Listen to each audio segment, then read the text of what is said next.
안녕하세요, 청취자 여러분. 오늘은 저희가 함께 살펴볼 흥미로운 자료, 요한계시록 핵심 주제와 구원계획 발췌문을 가지고 좀 깊이 들어가 보려고 합니다.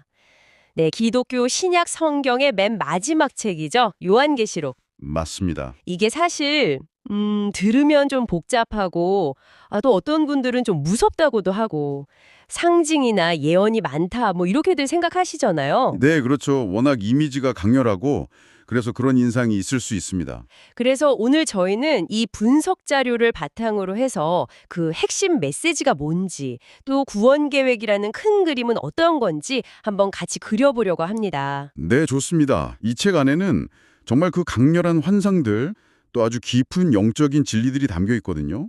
그래서 오늘 저희의 여정은 이 발췌문이 안내하는 대로 먼저 저자가 누군지, 시대 배경은 어땠는지부터 시작할 거고요. 네네. 그리고 책의 전체적인 구조를 한번 쭉 훑어보고 그 안에 담긴 핵심적인 신학 사상들, 그리고 이게 오늘 우리에게 어떤 의미가 있는지 거기까지 한번 탐구해 보는 걸 목표로 하겠습니다.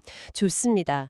단순히 내용 요약이 아니라 이 분석이 짚어주는 통찰들을 잘 따라가 봐야겠네요. 네, 맞습니다. 왜 쓰였는지, 그 시대 맥락부터 해서 복잡해 보이는 그 구조 속 핵심 줄거리는 뭐고, 또 이게 우리한테 주는 교훈은 뭔지. 자, 그럼 한번 시작해 볼까요? 우선 누가 왜 썼냐, 이거부터 짚어야 할 것 같은데요. 이 자료를 보니까 저자는 사도 요한이고요. 네, 시기가 중요하네요. 로마 도미티아누스 황제 때. 그러니까 1세기 말이군요. 박해가 아주 심했던 시기. 그때 반모섬이라는 곳에 유배되었을 때 이걸 썼다는 거죠. 네, 맞습니다. 그 역사적인 배경, 이게 정말 중요합니다. 당시 초기 기독교인들이 로마 제국의 그 압제 속에서 특히 황제를 숭배하라는 강요 앞에서 얼마나 큰 신앙적 갈등과 고통을 겪었는지 이걸 이해하는 게 첫걸음이거든요. 아, 그렇군요. 그래서 이 분석 자료도 강조하는 게 요한계시록의 주요 목적 중 하나가 바로 그런 상황에 처한 성도들을 격려하고 위로하는 데 있었다는 겁니다. 단순히 뭐 미래가 궁금해서 읽는 책 이런 게 아니었군요. 그렇죠. 당장 눈앞에 닥친 그 핍박 속에서 믿음을 지키도록 붙들어주고 또 결국에는 그리스도께서 승리하신다는 그 확신, 그리고 고난 너머에 있는 영원한 생명의 소망, 이걸 심어주려고 했다는 거죠. 첫 독자들한테는 정말 절실한 메시지였겠네요. 네, 정말 그랬을 겁니다. 그래서 이렇게 상징적인 언어, 숫자 이런 환상들을 많이 쓴 거군요. 뭐랄까 직접적으로 로마를 비판하기는 좀 어려웠을 수도 있고. 네, 그런 측면도 있고요. 또 구약의 여러 예언들하고 연결시키면서 더 깊은 영적인 의미를 전달하려는 의도도 있었을 겁니다. 이 분석에서도 요한계시록이 신구약 성경 전체를 아우르는 그 하나님의 구원 계획의 어떤 정점을 보여준다 이렇게 설명하고 있고요. 맞습니다. 상징이라는 게 단순히 숨기려는 목적만 있는 게 아니라 오히려 시대를 초월해서 하나님의 그 거대한 계획과 영적인 실제를 더 풍성하게 드러내는 역할을 하는 거죠. 다니엘서나 에스겔서 같은 구약 예언서들과도 아주 깊이 연결되어 있고요. 자, 그럼 이제 구조를 한번 따라가 보죠. 자료에서 명료하게 나눠서 설명을 해주고 있는데요. 처음 시작은 소아시아의 7교회에 보내는 편지 형식이네요. 1장에서 3장까지. 네, 맞습니다.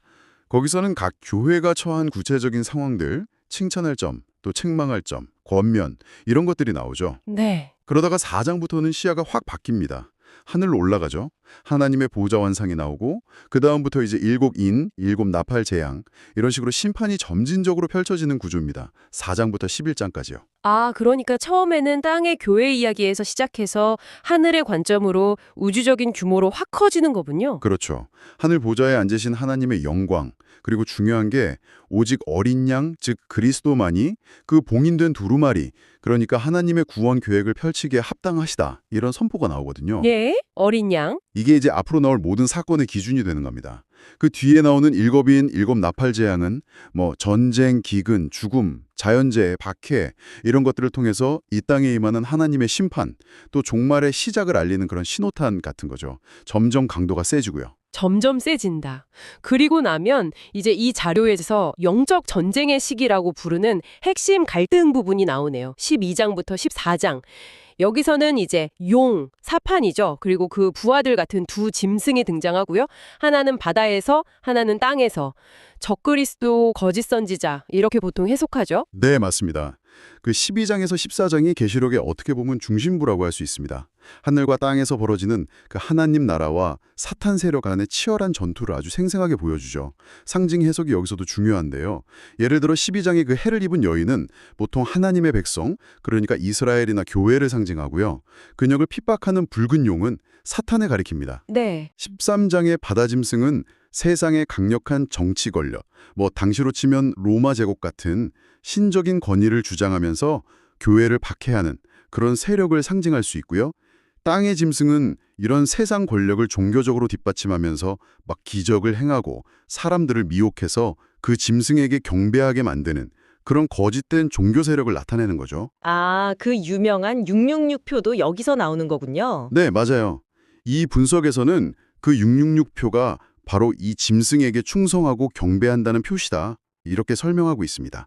이 시기가 굉장히 극심한 환란의 때인데 이때 성도들에게 요구되는 게 바로 인내와 믿음이라고 강조하죠. 인내와 믿음. 그런데 여기서 끝나지 않고 14장에 가면 또 시온산의 어린 양과 함께 서 있는 14만 4천 명, 그러니까 구원받은 성도들의 영광스러운 모습도 보여주고요.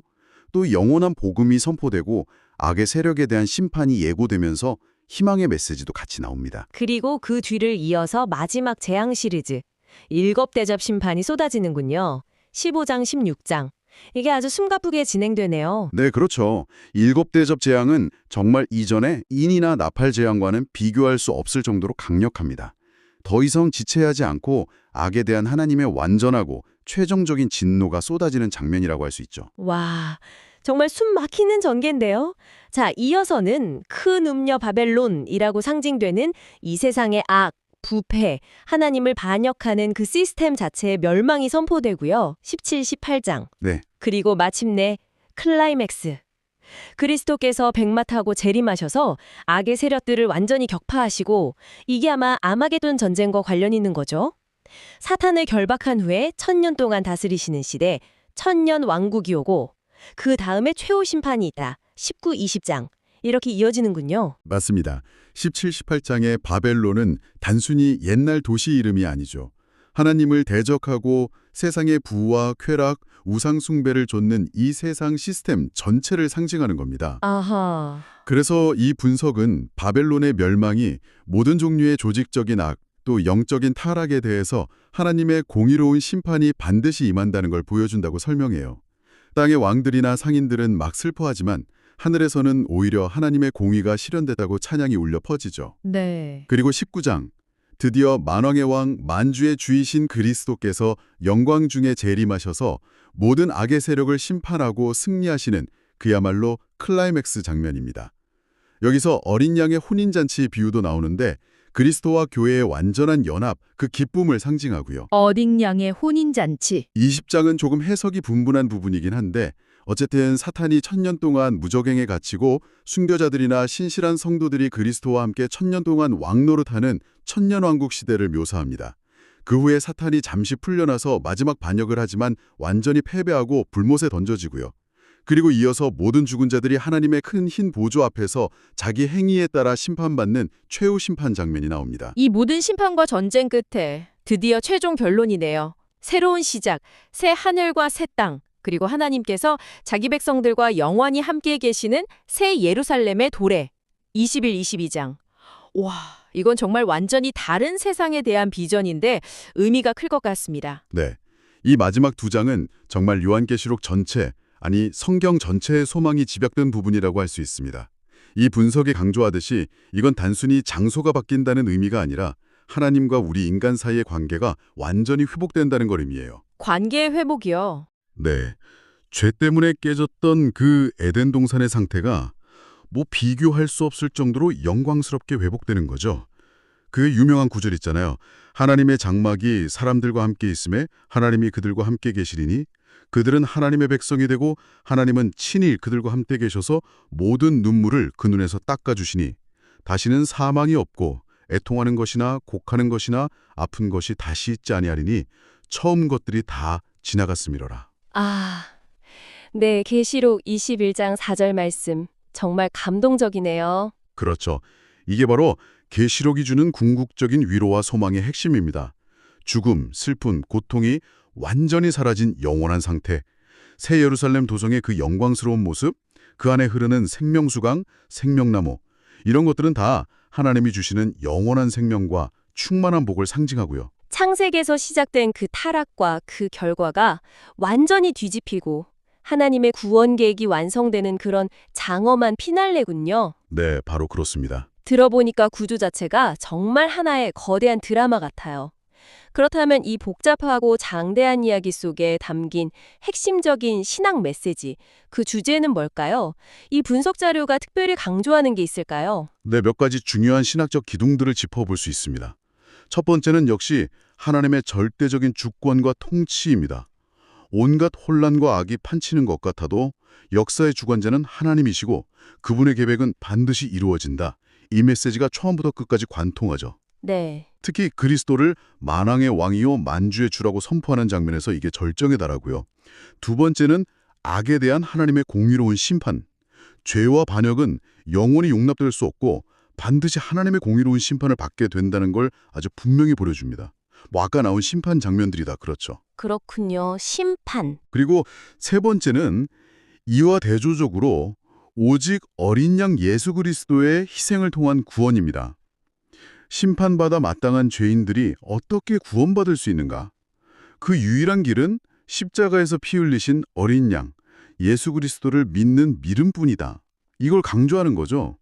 계시록 5장에 나오는 구속받은 자들의 찬양이 대표적이고요. 그러니까 한편으로는 무서운 심판 경고가 있지만 다른 한편으로는 그 심판을 피하고 영생을 얻을 길, 즉 어린 양이신 그리스도를 통한 구원의 문이 열려 있다는 거군요. 네, 맞습니다. 그 균형이 아주 중요합니다. 아까 언급하신 영적 전쟁이라는 주제는 어떤가요? 여기서 좀 특별히 얻을 만한 통찰이 있을까요? 네, 선과 악의 우주적 갈등, 그러니까 하나님과 사탄, 그리고 그들을 따르는 세력들 사이에 보이지 않는 영적 전쟁. 이게 계시록의 핵심 배경이자 주제인데요. 이 분석 자료에서 특히 주목하는 부분은 이 전쟁에서 성도들이 어떻게 이기느냐 하는 점입니다. 아, 어떻게 이기느냐? 네, 단순히 뭐 힘이나 지략으로 이기는 게 아니고요.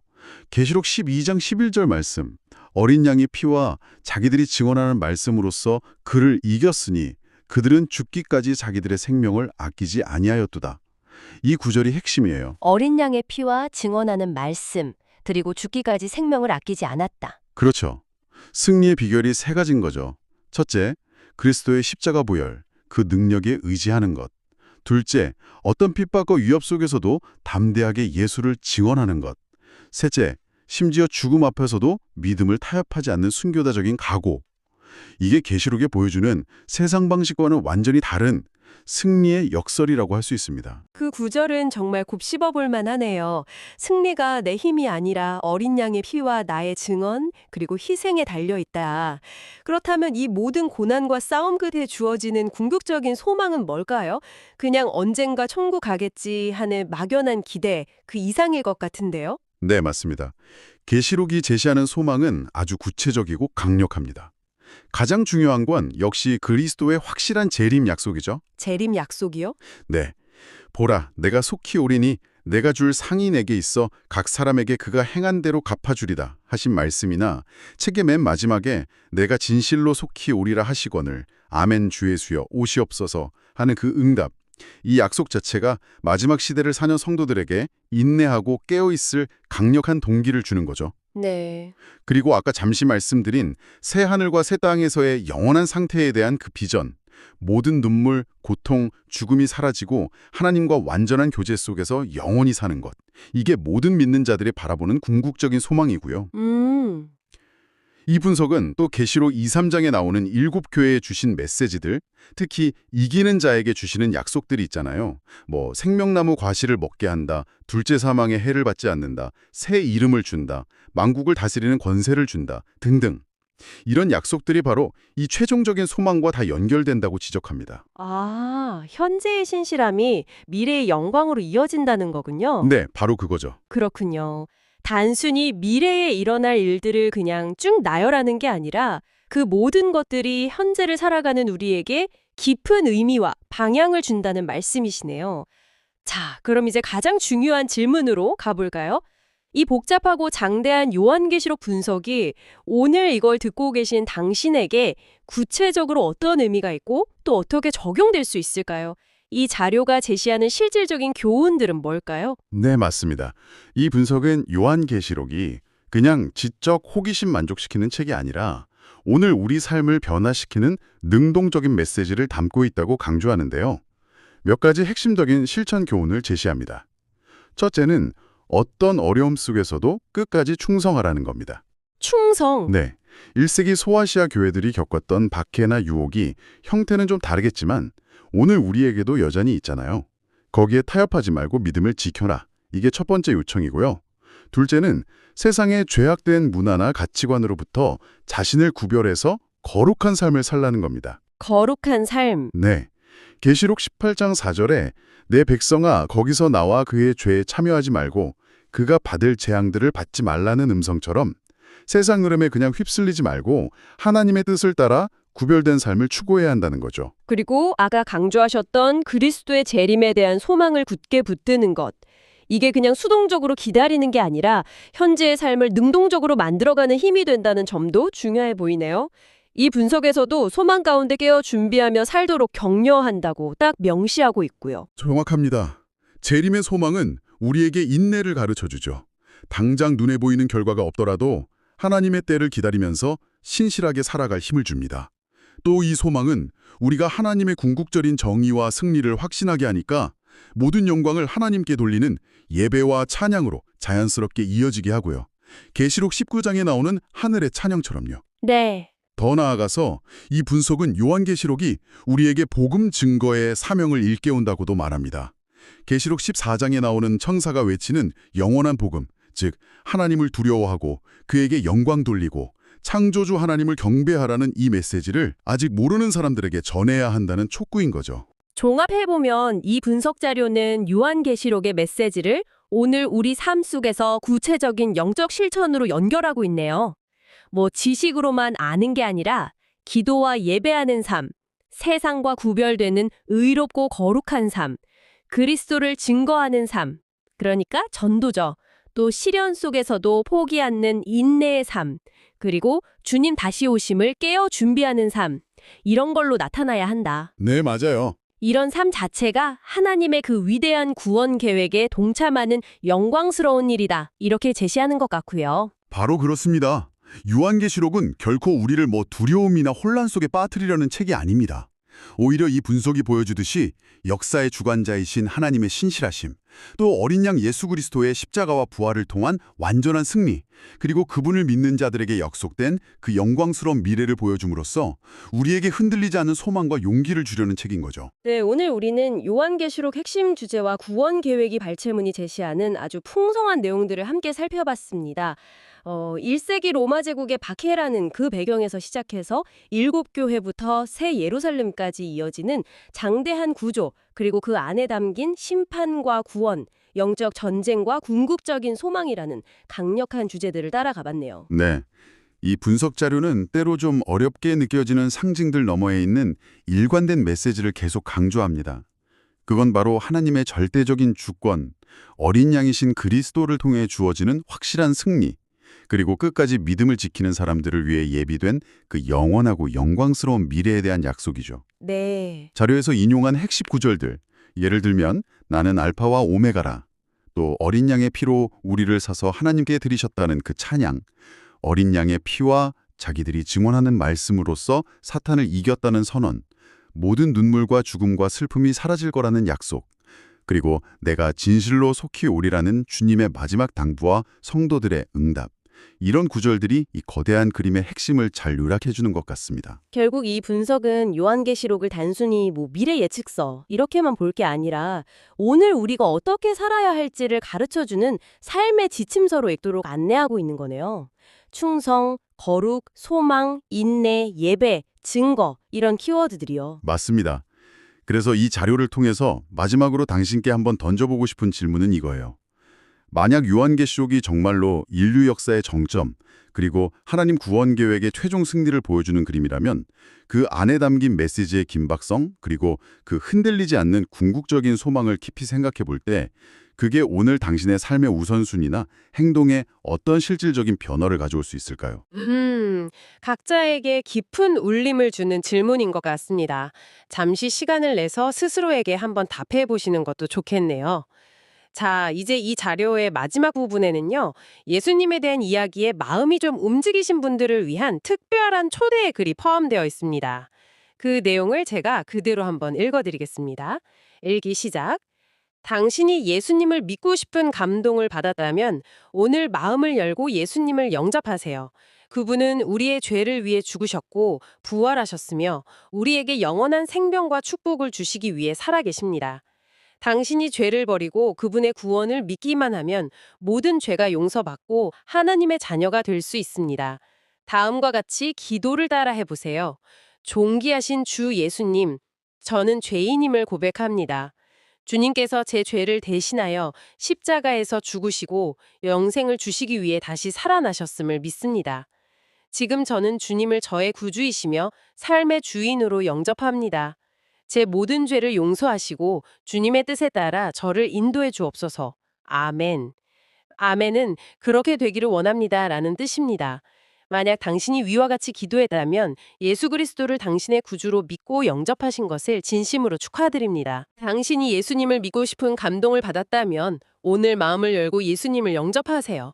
그분은 우리의 죄를 위해 죽으셨고 부활하셨으며 우리에게 영원한 생명과 축복을 주시기 위해 살아계십니다.